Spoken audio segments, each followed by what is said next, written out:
Crypto वालों के अच्छे दिन वापस आ गए। बिटकॉइन फिर से ऑल टाइम हाई पे पहुंच गया, जिससे लग रहा है कि हाविंग के बाद जो बुल रन अक्सर हम देखते हैं साइकिल में, वो इंटैक्ट है अभी। तो यहाँ पर ना मार्केट में सब कुछ लग रहा है कि बढ़िया चल रहा है। ऑल्सो इंडियन क्रिप्टो इंडस्ट्री ने गवर्नमेंट से रिक्वेस्ट की है कि जो 30% टैक्स क्रिप्टो पे लगा हुआ है, जो बड़ा दिक्कत वाला है, उसे कम किया जाए। बिकॉज यूएस में ट्रम्प भी क्रिप्टो के लिए वोकल है। इसीलिए रिक्वेस्ट की गई है कि इंडिया में गवर्नमेंट भी जो ग्लोबल ट्रेंड चल रहा है या फिर इस वक्त जो ट्रेंड बन गया है, उसको फॉलो किया जाए। फिर लास्ट वीडियो में मैंने आपसे बात की थी कि कैसे सुप्रीम कोर्ट ने गवर्नमेंट से कहा है कि भाई आप क्रिप्टो को रेगुलेट करें, यहाँ पे रेगुलेशन लेके आए। सो काफ़ी इंपॉर्टेंट अपडेट्स हैं जिन पर मैं इस वीडियो में आपसे बात करूंगा, जैसे कि क्या ये क्रिप्टो में जो बुल रन चल रहा है उसका लास्ट फेज चल रहा है या फिर अभी ये फिर से शुरू होगा। Also bitcoin all time high पे तो पहुंच गया, बट काफ़ी सारे कॉइन्स हैं यहाँ पे, पॉपुलर कॉइन्स जैसे कि सोलाना हो गया आपका, वो अभी भी काफ़ी नीचे है। या फिर जिन मीम कॉइन्स में इंडिया में लोगों ने इन्वेस्ट किया हुआ है, शिवा में लोगों ने बहुत इन्वेस्ट किया हुआ है, डोज में, पेपे में, एटसेट्रा, इनका क्या होगा? क्या इनका टाइम खत्म हो गया या फिर इनके भी अच्छे दिन आ सकते हैं? एंड फिर पाई नेटवर्क, पाई कॉइन के ना फैन बहुत ज़्यादा है यार आजकल, उसमें क्या चल रहा है इस पर ही बात करेंगे। फिर यूएस में ट्रंप आगे क्रिप्टो को लेके क्या बड़ा करने वाले हैं ये भी जानेंगे। सो काफ़ी कुछ है आज इस वीडियो में आपके लिए, और इस पर हम बात करेंगे बिटनिंग फाउंडर काशिफ रजा से। काशिफ भाई अपने चैनल बिटनिंग पे भी ना क्रिप्टो से रिलेटेड वीडियो बनाते हैं, क्रिप्टो को आसान भाषा में समझाते हैं। आप उनके चैनल पे भी क्रिप्टो से रिलेटेड कंटेंट के लिए विजिट कर सकते हैं। हाय काशिफ भाई, वेलकम टू स्विच, कैसे हैं आप? हेलो। सब बढ़िया, आप बताइए, सब ठीक है। काशिफ भाई, बिटकॉइन फिर से ऑल टाइम हाई पे पहुंच गया। लास्ट टाइम आपसे बात हुई थी तब ऐसा लग रहा था कि भाई $70,000 या फिर उससे ना नीचे चला जाएगा, बट देखिए वापस से ऑल टाइम हाई। सो अभी क्या बुल रन जो है वो इंटैक्ट है, दोबारा से स्टार्ट होगा, या फिर यहाँ पर बुल रन जो है वो एंड हो जाएगा? इसको कैसे इंटरप्रेट करते हैं जो अभी बिटकॉइन चल रहा है जिस प्राइस पे, और आगे क्रिप्टो में क्या ट्रेंड रहने वाला है? बिटकॉइन अभी जो आप देख रहे हो, वो जो ये जियो पॉलिटिकल सिनारियो बना मैक्रो में, उसका उसका क्लियर आउटकम है। बिटकॉइन का वैसे भी जो साइकिल एंड होता है, अभी बिटकॉइन का साइकिल एंड नहीं हुआ है। हाविंग के बाद से बहुत लोग एक्सपेक्ट कर रहे थे कि नहीं नहीं, हाविंग से पहले इसने अपना ऑल टाइम हाई बना लिया था, तो इस बार साइकिल छोटी होगी और ऐसा होगा वैसा होगा। उसने सबको गलत प्रूफ कर दिया। बिटकॉइन अभी भी अपने बुल साइकिल की ये, क्योंकि जो अभी भी इसमें बहुत सारे ऐसे इंडिकेटर्स हैं, जैसे कि अभी भी बहुत सारे नए लोग रिसर्च नहीं कर रहे हैं बिटकॉइन को। बिटकॉइन के कई सिग्नल्स में से एक सिग्नल है कि अचानक गूगल ट्रेंड जो होता है, जो गूगल पे जो सर्च होती है, वो अचानक से बढ़ जाती है बिटकॉइन को लेकर। अभी वो नहीं बढ़ी है, रिटेलर नया नहीं एंटर हुआ है, तो अभी भी बहुत स्कोप है। और किसी तरीके की फाइनेंशियल एडवाइस तो मैं नहीं दूंगा कि ये कितना जाएगा, but what I am just saying कि अगर आप आज भी बिटकॉइन के अंदर ये समझ लीजिए कि 98-99%, बिकॉज ऑल टाइम हाई से सिर्फ 0.9% दूर है बिटकॉइन। तो जिसने भी बिटकॉइन जिस रेट पे भी लिया हो, वो आज फायदे में ही है। 99% लोग आज प्रॉफिट में होंगे। ये बड़ी स्टेटमेंट है, किसी भी रेट पे लिया हो। लेकिन ये ऑल्ट कॉइन्स अभी भी पीछे पड़े हैं, उस पर हम आगे चर्चा करेंगे। लेकिन बिटकॉइन क्लियर, जैसे गोल्ड बिहेव कर रहा है ना इस टाइम, वैसे ही बिटकॉइन बिहेव कर रहा है। मैक्रो का जवाब है बिट, जो मैक्रो इकोनॉमिक्स में हो रहा है, जो यूएस के अंदर हो रहा है, जो चीजें, वो उसका जवाब है। और अभी सोचिए कि लिक्विडिटी, अभी रेट कट्स हुए नहीं है। अगर अभी कहीं यूएस में रेट कट हो जाए, तो लिक्विडिटी अचानक यूएस में बढ़ जाए, जो कि ग्लोबल लिक्विडिटी तो बढ़ रही है। आप इंडिया ले लो, चाइना ले लो, हर जगह देखो तो लिक्विडिटी बढ़ी है, रेट कट्स हुए हैं। और जापान के अंदर भी अभी लोग कह रहे हैं कि वहाँ पे भी काफ़ी ज़्यादा लिक्विडिटी इन्फ्यूज हो सकती है मार्केट के अंदर, to counter this situation. America के अंदर हो सकती है। सो मेरे ख्याल से गोइंग फॉरवर्ड अभी तो चीज़ें स्टार्ट हुई हैं। चीज़ें स्टार्ट हुई हैं, काशिफ भाई आप ये कह रहे हैं। ये भी बड़ा स्टेटमेंट है, इवन दो कोई फाइनेंशियल एडवाइस हम और आप यहाँ पे नहीं देते हैं बिल्कुल भी। क्रिप्टो बड़ा वोलेटाइल है, यहाँ पे कुछ भी हो जाए, कुछ भी हो सकता है, कोई नहीं जानता। बट काशिफ भाई चीज़ें स्टार्ट हुई हैं, सो आगे क्या होगा? क्या एक्सपेक्ट करें क्रिप्टो इन्वेस्टर्स बिटकॉइन से? देखिए, ये तो कोई भी नहीं बता सकता कि ये कब ख़त्म होंगी। ठीक है। लेकिन हमेशा ये देखा गया है कि हाविंग के बाद, जब बिटकॉइन अपना ऑल टाइम हाई बनाने के बाद, अब ये ऑल टाइम हाई भी कब बनता है? ऑल टाइम हाई भी आपको पिछले जो पैटर्न्स हैं, पिछले जो चार्ट्स हैं, पिछली जो टेक्निकल एनालिसिस बहुत लोग करते हैं, आप ट्विटर पे, सोशल मीडिया पे आप देखेंगे, तो वो देखने के बाद आपको फिगर आउट हो जाता है कि ओके, आपको अपनी एक परफेक्ट वो भी नहीं होते बाय द वे, तो आपको फिर भी एक अपना देखना होता है कि ओके, 100% बढ़ गया, 200% बढ़ गया, 300% बढ़ गया। वो आपको एक कॉल लेनी होती है पिछले, based on the previous charts and patterns. And हर बारी जो चार्ट है वो डिफरेंट होगा, क्योंकि हर बारी का ये नहीं होगा कि पिछली बार के अगर, क्योंकि तब बिटकॉइन का जो मार्केट कैप था बहुत छोटा था। अगर 100 बिलियन का मार्केट कैप था तो 500 बिलियन करने का स्कोप बहुत ज़्यादा था बिटकॉइन के पास। आज अगर 1 ट्रिलियन पे है, तो ऐसा नहीं कि बिटकॉइन 5 ट्रिलियन कर देगा ऑब्वियसली ना। 1 ट्रिलियन यूएस डॉलर का मार्केट कैप है, उसको 5 ट्रिलियन करना है तो कितना कितना असीम लेवल का पैसा उसके अंदर एंटर होगा तो जाके। तो रियलिस्टिकली आपको चीज़ों को देखना है, पैटर्न्स को देखना है। लॉन्ग टर्म में बिटकॉइन की स्टोरी बहुत अमेजिंग है। और मैं तो यही कहता हूँ कि बुल और बेयर के पीछे आप पड़े रहेंगे और तो गाड़ी छूट जाएगी। हमेशा इसके अंदर एक एसआईपी मॉडल बेस्ट रहता है, जो कि हमने स्टॉक्स और म्यूचुअल फंड में काफ़ी सक्सेसफुली देखा है लोगों को एसआईपी के थ्रू अपनी वेल्थ को बिल्ड करते।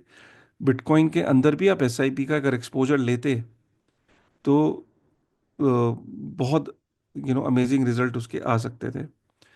तो मेरा यही मानना है कि आप इस चक्कर में मत पड़े कि बिटकॉइन कहाँ जाएगा, कितना जाएगा और कब बेचूंगा। हो सकता है कि ये गोल्ड की तरह हो, जिसको कभी बेचा नहीं जाता है, सिर्फ अक्यूमुलेट किया जाता है। आपने कभी घर के अंदर ये देखा है कि गोल्ड को लोग बेचते हैं, फिर सस्ता होता है तो फिर खरीदते हैं? ऐसा कभी कभी नहीं देखा मैंने। मैंने ऐसा कोई घर नहीं देखा जो कहते हैं कि जी पहले हम गोल्ड ले आए, फिर वो कहते हैं हम वापस जा रहे हैं गोल्ड बेचने, अब हम वेट करेंगे सस्ता कब होगा और फिर गोल्ड को फिर खरीदेंगे। ऐसा मैंने तो नहीं देखा। तो कुछ चीजें ऐसी होती हैं, तो बिटकॉइन उन्हीं में से है कि ये सिर्फ अक्यूमुलेट किया जाता है और विद टाइम ये ग्रो करता है, हर साइकिल में ग्रो करता है। साल का एवरेज अगर आप पिछले कुछ सालों का देखें तो 62-65% का इसका ईयरली रिटर्न है। पिछले अगर आप 10 साल का देखें तो 100% से ऊपर का रिटर्न है। साल की 100% तो कोई बिजनेस भी नहीं रिटर्न देता। अगर आप किसी बिजनेस में दुकान खोलते हैं तो, या कोई प्रॉपर्टी लेते हैं, कोई फ्लैट लेते हैं, तो 15% आपको रिटर्न आ जाता है तो आप बहुत खुश होते हो। यहाँ पे रिटर्न पिछले 5 साल का 65-62% का अगर रिटर्न है बिटकॉइन का, तो विच इज मैसिव। कौन सा बिजनेस आपको 60-65% का रिटर्न देगा? So that is what I am saying कि ये एक स्टोर ऑफ वैल्यू। जैसे जैसे दुनिया में करेंसी की वैल्यू डाउन हो रही है दुनिया भर में, मैक्रो इकोनॉमिक्स, टैरिफ्स, वॉर्स, ये कोई बनी बनाई बातें नहीं है। आप पूरी दुनिया को उठा लें तो कॉन्फ्लिक्ट अपने ऑल टाइम हाई पे है, वॉर लाइक सिचुएशन अपने ऑल टाइम हाई पे है, जियो पॉलिटिक्स अपने ऑल टाइम हाई पे है, इन्फ्लेशन अपने ऑल टाइम हाई पे है मैक्सिमम कंट्रीज में, अनएम्प्लॉयमेंट, एआई, एआई के थ्रेट्स, जो अनएम्प्लॉयमेंट, आप बड़ी कंपनीज को देख लो, माइक्रोसॉफ्ट ने भी पिछले लोग निकाले। इनसिक्योरिटी अपने ऑल टाइम हाई पे है। तो इतने जो ड्रेकोनियन सिचुएशंस बन रही हैं, तो वही कारण है कि आप बिटकॉइन को 1 मिनट छोड़ दीजिए, गोल्ड कुछ सिग्नल दे रहा है आपको। अगर हम अक्टूबर 2022 से देखें, 92% का रिटर्न दे दिया है गोल्ड ने। कभी किसी ने सोचा था कि 1.5-2 सालों में गोल्ड 100% डबल हो जाएगा? गोल्ड बहुत अपनी स्लो पेस से ग्रो होता था, लेकिन गोल्ड के अंदर जो तेजी देख रहे हो आप, वो एक सिग्नल है। और गोल्ड के जो सिग्नल है वही बिटकॉइन के सिग्नल है। बस बिटकॉइन के अंदर लोग कम हैं, अवेयरनेस कम है, लेकिन गोल्ड आपको सिग्नल दे रहा है कि हो क्या रहा है। कश भाई, आप ये कह रहे हैं कि क्रिप्टो में, बिटकॉइन में लोगों को एसआईपी मोड में एंटर करना चाहिए, अपना पैसा एक साथ नहीं इन्वेस्ट करना चाहिए। बट एक बड़ा क्वेश्चन मार्क यहाँ पे ये आता है कि एसआईपी की जब बात होती है ना, वो वेल्थ क्रिएट करने के लिए होती है, वेल्थ क्रिएशन में। म्यूचुअल फंड में जब लोग एसआईपी करते हैं तो वो 10 साल 15 साल के हिसाब से चलते हैं कि उनकी वेल्थ बनेगी 20-25 लाख 40 लाख, या जितने जिस जिस हिसाब से वो एसआईपी करते हैं उस हिसाब से रिटर्न मिलेगा। बट क्रिप्टो में एसआईपी करते हुए लोगों को ना ये डर रहता है कि 10 साल बाद 12 साल बाद क्रिप्टो रहेगा या नहीं रहेगा, कहीं बैन तो नहीं हो जाएगा, सब कुछ खत्म तो नहीं हो जाएगा। सो लॉन्ग टर्म में क्रिप्टो को लोग कैसे ट्रस्ट करें, यहाँ पे कैसे एसआईपी करें? देखिए, वैसे तो फियर ठीक है, उनका जेन्युइन फियर है। कोई टेक्नोलॉजी 15 साल पहले आई है और हम गोल्ड के साथ उसको आज खड़ा भी कर रहे थे करते हैं कि गोल्ड के साथ, तो लोगों के दिल में आता ही है कि यार गोल्ड की तो बहुत लंबी हिस्ट्री है, इसकी क्या है। देखिए, उसके लिए आपको बिटकॉइन के फिर फंडामेंटल्स को समझना पड़ता है। ठीक है। और बिटकॉइन बिटकॉइन के फंडामेंटल्स को जब तक नहीं समझेंगे, कॉन्फिडेंस नहीं आएगा।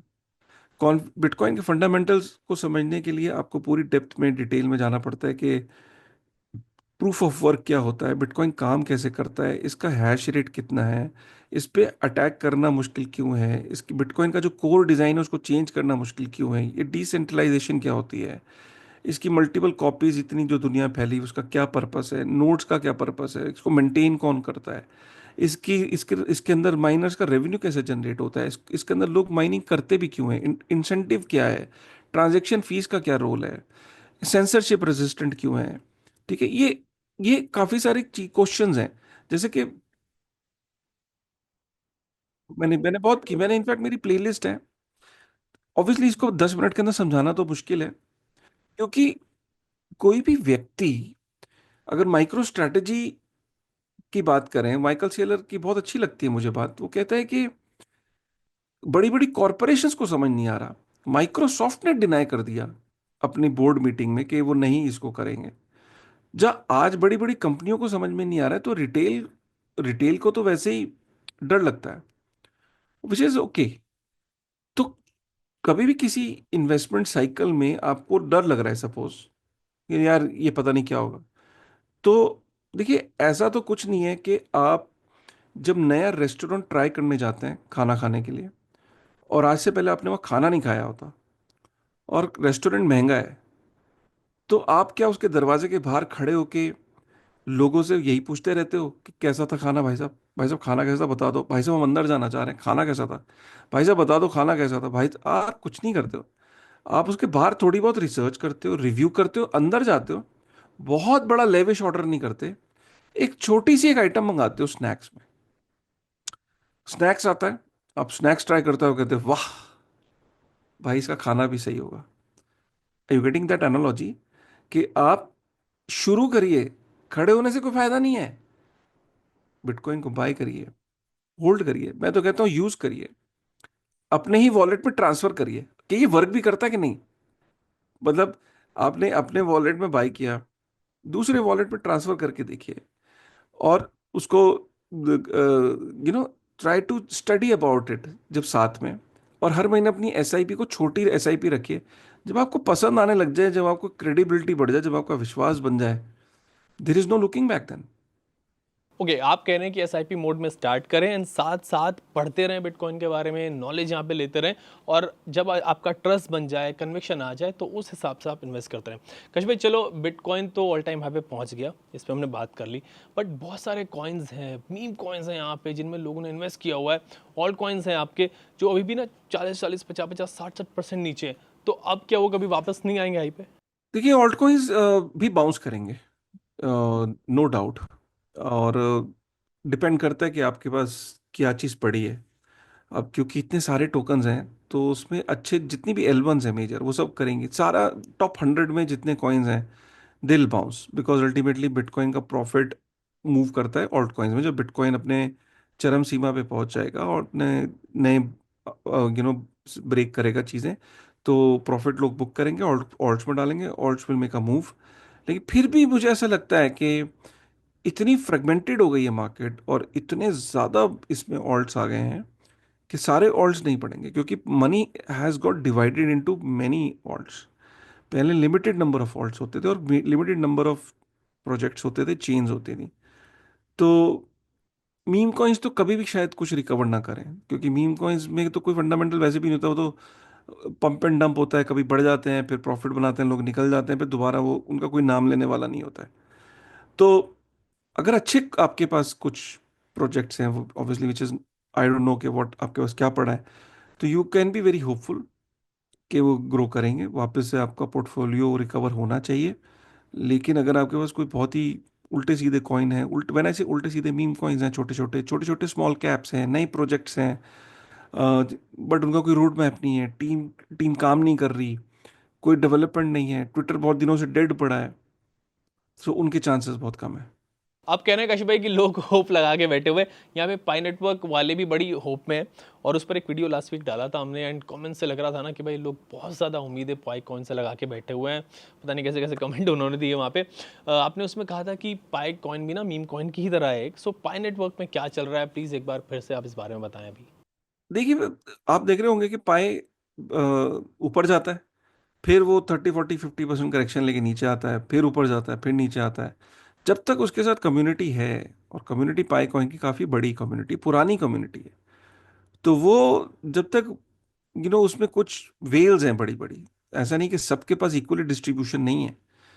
तो वो जो वेल्स हैं, अब मैं देख रहा हूँ कि पाई के ट्विटर हैंडल्स बन गए हैं, पॉजिटिव पीआर मीडिया है, टाई अप उनका किसी की चीज़ से नहीं हो रहा है, कोई उनके ऊपर कोई नेट कोई प्रोजेक्ट कोई बिल्ड नहीं कर रहा है, कोई पार्टनरशिप्स नहीं है, जस्ट दैट के लोगों का बिलीफ है। तो वो मीम कॉइन का ही तो होता है, मीम कॉइन के अंदर भी तो यही होता है कि लोग होते हैं, उनका बिलीफ सिस्टम होता है। वो जब तक बिलीव कर रहे हैं तब तक वैल्यू है, और जब वो बिलीव करना बंद कर देंगे वैल्यू खत्म हो जाएगी। चाहे वो दो लोग भी अगर पाई में बिलीव करते हैं और वो बाय और सेल करना चाहते हैं, तब तक उसकी वैल्यू है। तो पाई में तो बहुत लोग हैं, लेकिन फिर वही वाली बात है कि मैं हमेशा से बोलता हूँ कि पाई कॉइन एक मीम कॉइन है, कि जिसे कहते हैं कि वो एक आपने डायलॉग सुना होगा कि मेरे करण अर्जुन आएंगे। तो पाई कॉइन एक दिन बहुत बड़ा होगा, तो वो हो तो है, बस जब तक वो विश्वास है कि करण अर्जुन आएंगे, जब तक ये विश्वास है कि पाई कॉइन वापस आएगा, तब तक आएगा भाई। जिस दिन वो विश्वास खत्म हो जाएगा कि करण अर्जुन अब नहीं आएंगे, मतलब तो पाई कॉइन नहीं आएगा, तो नहीं आएगा। तो ये मीम कॉइन की तरह ही होता है। तो मीम कॉइन के अंदर अब पाई कॉइन की कम्युनिटी बहुत बड़ी इसलिए क्योंकि बहुत सालों से लोग उसे वो कर रहे थे, तो उनकी कम्युनिटी का विश्वास है कि एक दिन या एक दिन कुछ होगा। वो विश्वास में, जब विश्वास तेजी मारेगा तो कॉइन पंप करेगा, जब उसका विश्वास डगमगाएगा तो कॉइन डंप करेगा। तो यही एग्जैक्टली मीम कॉइन में यही होता है। बाकी कॉइन्स में क्या होता है? बाकी कॉइन्स में होता है कि उसकी ऊपर प्रोजेक्ट्स आते हैं, तो उसकी जो यूटिलिटी कॉइन है उसकी डिमांड बढ़ती है। जब डिमांड बढ़ती है तो मार्केट में कॉइन कम होता है, कुछ स्टेकिंग वगैरह बढ़ती है। तो आपको लग रहा है कि हाँ यार, चेन यूज हो रही है, चेन यूज होने के कारण इसका यूटिलिटी टोकन की डिमांड बहुत बढ़ रही है, समझ में आ रहा है। फाइन काशी भाई, मीम कॉइन्स की बात हम कर ही रहे हैं तो इसमें क्लास क्वेश्चन लूंगा आपसे डोज कॉइन पर, कि जो लोग मीम कॉइन्स पे इन्वेस्ट करते हैं ना, दे थिंक कि डोज कॉइन ना थोड़ा डिफरेंट है। इनफैक्ट काफ़ी डिफरेंट है, वो ये सोचते हैं दूसरे मीम कॉइन से, कॉज उनकी कम्युनिटी बड़ी है, इलॉन मस्क उसके पीछे है। सो डोज कॉइन का फीचर कैसा लगता है? ये मीम कॉइन्स हैं, देखिए ये पुराना है, तो लोगों को लगता है कि डोज कॉइन सारे मीम कॉइन्स में king of all meme coins है। तो इट्स लाइक, ठीक है, तो इसलिए वो प्लस उसके काफ़ी समय से है, कुछ डेवलपर इकोसिस्टम उसमें भी है। डेवलपर इन द सेंस कोई प्रोजेक्ट नहीं है, मतलब लोग उसको जैसे माइन करते हैं, तो वो तब तक चल रहा है। बट इनफाइनाइट सप्लाई है उसकी, कोई उसकी कोर वो नहीं है, और इलॉन मस्क की बैकिंग है, और डोज नाम से एक वहाँ डिपार्टमेंट है, ये सब चीज़ें। तो डोज, सारे मीम कॉइन जब खत्म होंगे तो खत्म तो वैसे मीम कॉइन्स होंगे नहीं बाय द वे, बिकॉज जब तक दुनिया में फन है, जब तक दुनिया में एक कल्ट है, दुनिया में जब तक लोग बिना फालतू के चाय की दुकान पे भी तो बैठते हैं ना इकट्ठे, कि चलो आओ यार टाइम वेस्ट करते हैं चलो, ऐसे होता नहीं है कि यार आओ वक्त बर्बाद करें चलो। तो जब तक दुनिया में वक्त बर्बाद करने की चाहत है, पैसे को बर्बाद करने की चाहत है, तब तक मीम कॉइन्स हैं। और ये ह्यूमैनिटी है, ह्यूमैनिटी को वजह चाहिए होती है इकट्ठे होने की। तो मीम कॉइन्स एक तरीके का एक यूनिटी प्रदान करते हैं, कंफर्ट प्रदान करते हैं, कि यार मेरे जैसे लोग भी हैं यार। तो वो एक कल्ट है कि यार जैसे मैं बिलीव करता हूँ तो मेरे जैसे लोग और भी बहुत बिलीव करते हैं, वाह वाह वाह मजा आ रहा है। ये जब तक एक ह्यूमैनिटी का एक इमोशंस जब तक है, मीम कॉइन्स हैं। फाइन काशी भाई, मीम कॉइन्स खत्म नहीं होंगे आपका ये कहना है, हमेशा रहेंगे, बट हर बार नए मीम कॉइन्स आएंगे and पुराने धीरे धीरे धीरे करके फेड आउट होते जाएंगे। इस अपडेट के लिए थैंक्स। आपसे फिर से नेक्स्ट वीडियो में कुछ और क्वेश्चंस के साथ मिलेंगे, उनके आंसर्स आपसे जानेंगे। आज के लिए इस वीडियो को इतना ही रखते हैं। आपके पास अगर कोई क्वेश्चन हो तो आप कमेंट सेक्शन में मुझे लिख के भेजना, मतलब वीडियो से मैं कह रहा हूँ, उस पर नेक्स्ट वीडियो में बात करेंगे। अभी तक के लिए मतलब इतना ही रखते हैं इस वीडियो को। Take care.